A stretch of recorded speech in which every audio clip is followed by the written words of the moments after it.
ஆராட்டு விழாவில் ஆசிர்வதிக்கும் ஐயன். சபரிமலை நடை திறப்பு எப்போது தெரியுமா? உலக புகழ்பெற்ற சபரிமலை ஐயப்பன் கோவில் சன்னிதான நடையானது நாளை திறக்கப்பட இருக்கிறது.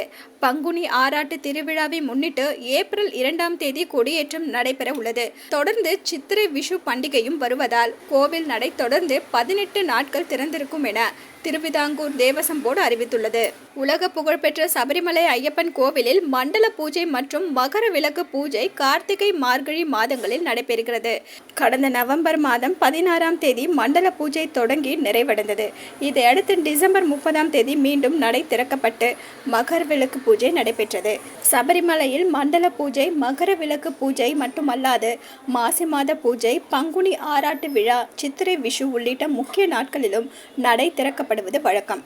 அந்த வகையில் கடந்த மாதம் மாசி மாத பூஜைகளுக்காக நடை திறக்கப்பட்டு ஐயப்பனுக்கு சிறப்பு அபிஷேகங்கள் நடைபெற்றது.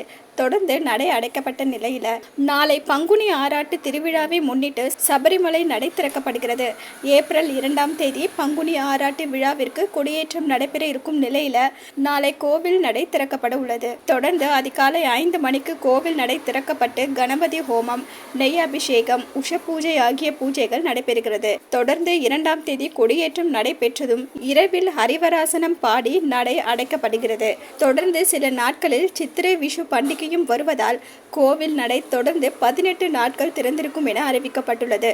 சித்திரை விஷு பண்டிகையை முன்னிட்டு ஆயிரக்கணக்கான பக்தர்கள் சபரிமலைக்கு வருவார்கள் என்பதால் அவர்களுக்கு தேவையான அடிப்படை வசதிகளை செய்யும் பணி தீவிரமாக நடைபெற்று வருகிறது. அலோ சிட்டி டிவியை லைக் பண்ணுங்க, ஷேர் பண்ணுங்க, மறக்காம சப்ஸ்கிரைப் பண்ணுங்க.